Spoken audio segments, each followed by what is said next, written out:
J'ai la fibromyalgie, bien sûr que sur l'aspect médical.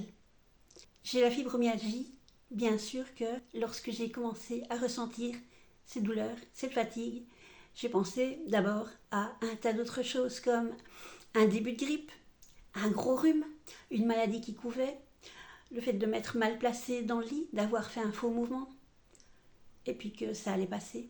J'ai la fibromyalgie, bien sûr que je suis passée à un diagnostic de manque de magnésium pour lequel le médecin de l'époque n'a pas fait de prise de sang et m'a donné du magnésium. Certes, ça a amélioré des choses, mais ça n'a pas tout arrangé.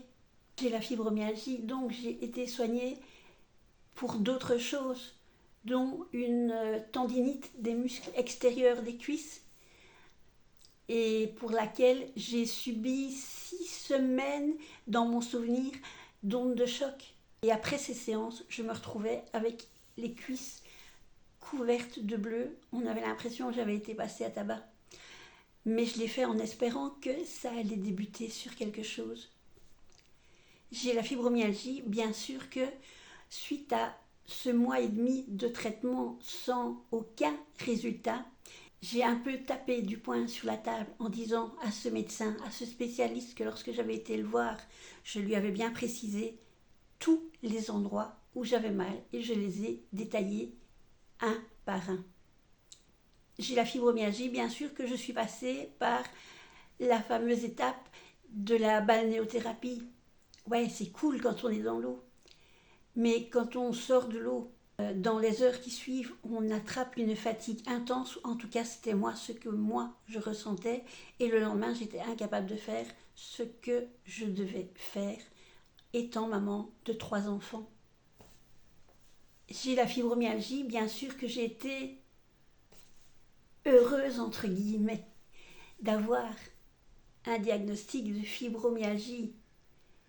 Mais bien sûr que j'ai été totalement dépitée lorsque, après avoir demandé à ce médecin, à ce spécialiste, quand est-ce que je devais prévoir le prochain rendez-vous, il m'a répondu « Je suis désolée, je ne peux rien pour vous, voyez avec votre généraliste ». J'ai la fibromyalgie, bien sûr que j'ai été qualifiée de douillette pendant toute mon enfance, que ça m'a suivie pendant des années, même les premières années de mon âge adulte. Pourtant la douillette, elle a subi 3 césariennes, dont la première, il y a bientôt 40 ans, fut une véritable catastrophe. Et j'ai également subi 5 autres opérations, dont 3 relativement lourdes, dont je me suis remise dans un premier temps assez vite. Mais évidemment, au fil des années, avec les âges qui arrivent, on se remet moins vite. Mais je me remettais suffisamment que pour partir le plus rapidement possible de l'hôpital. Et à part ça, je suis douillette. Et pourtant, la pompe à morphine, très vite, je demandais qu'on me l'arrête. Bref, c'est bizarre pour quelqu'un de douillette. J'ai la fibromyalgie, bien sûr que j'ai été agréablement surprise et heureuse de croiser la route d'un spécialiste qui m'a écoutée, qui m'a vraiment prise en charge, dont je ressentais l'empathie et qui m'a trouvé le médicament qui me convenait. Et ce médicament, je le prends encore, même si ce n'est pas sous la même forme, parce que sous la forme d'origine, je ne savais plus le supporter. Et j'ai suivi ce médecin jusqu'à la fin de sa carrière. Et comme j'avais déménagé, je faisais le trajet pour aller le voir. Et bien sûr qu'évidemment, quand je revenais de là, il me fallait 2-3 jours pour me retaper parce que faire plus de 30 km aller et 30 km retour en voiture, ça m'épuise. Et ça m'épuisait. J'ai la fibromyalgie, bien sûr que je suis au moins une fois sortie d'un cabinet d'un spécialiste, et plus particulièrement d'une spécialiste, complètement démolie, complètement détruite. J'ai fondu en larmes dans la voiture et j'ai dû appeler d'abord mon mari, puis ma fille aînée, tellement elle m'avait cassée en me disant que je provoquais moi-même mes douleurs par mon stress.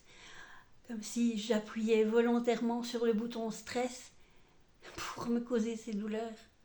Et en ne me proposant que des séances de piscine. Vous savez, les piscines, ces endroits où l'eau, elle n'est même pas assez chaude pour les fibromyalgiques et où il y a plein de courants d'air, sans oublier les douches froides.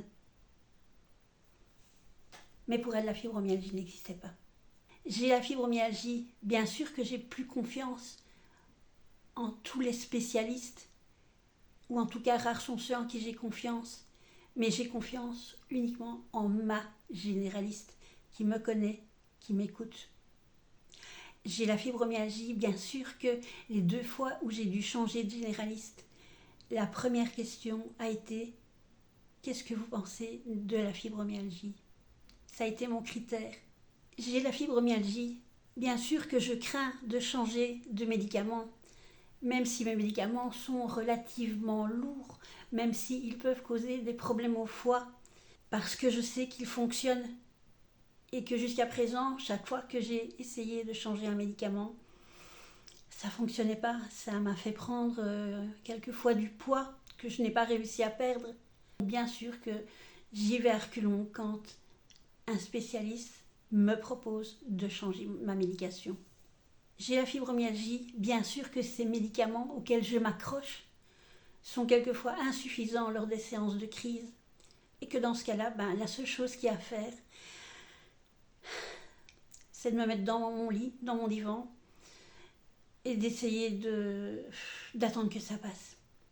Toujours point de vue de la confiance, j'ai la fibromyalgie, bien sûr qu'un jour, après avoir été consulter une spécialiste qu'on m'avait incité à aller voir, conseillé, qui m'avait écouté, qui avait entendu que je refusais les séances de psy, que je refusais le changement de certains médicaments et qui m'avait proposé un examen relativement impressionnant. Lorsque quelques jours avant cet examen, j'ai fait une consultation par téléphone avec elle et elle était censée avoir mon dossier devant elle. Et lorsque je lui ai demandé de voir la radio de mon dos qui se trouvait dans mon dossier, qui date d'il y a un certain temps et même un temps certain et qui avait mis en lumière des becs de perroquet, un début d'hernie discale et je ne sais plus quoi.